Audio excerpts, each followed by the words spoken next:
purpose of the meeting today is to try to help some of the lecturers at SPU to address the challenges they might have when teaching in English to non-native speaking students. The teachers will have different challenges, and we came here today hopefully to help them to meet some of those challenges.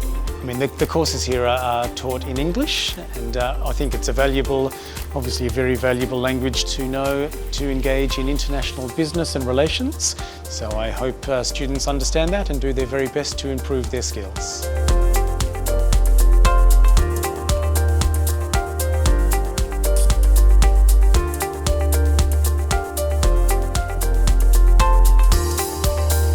AI is great at finding a wide range of answers, and this is good because actually humans are not very good at that.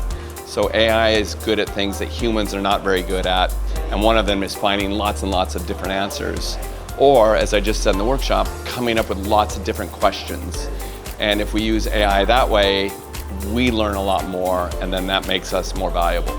Even if you don't really have the skills and knowledge, you can actually build the skills and knowledge through AI and develop your own application or tools and methods for assessing ourselves on the weaknesses that we have in hopes to improve our own teaching and our curriculum overall for students for their future.